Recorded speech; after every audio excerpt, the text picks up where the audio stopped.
Европейска и национална политическа рамка за редките болести. Знаете ли, че 23 страни в Европейския съюз имат национални стратегии за редките болести, приети или на етап изработване? В България редките болести не са част от Националната здравна стратегия и план за редките болести липсва от години. Повече от 20 европейски страни призовават за общоевропейски план за действие за редките болести.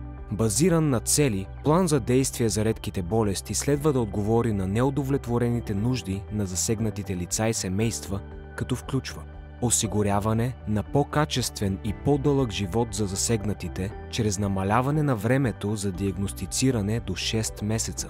Осигуряване на равни възможности за засегнатите, където и да живеят те. Одобряване на нови лечения за хората с редки болести през следващите 10 години.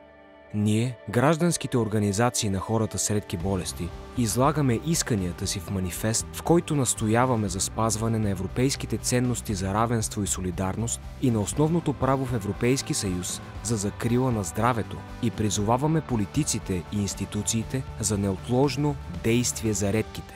С пълния текст на манифеста може да се запознаете на страницата на инициативата.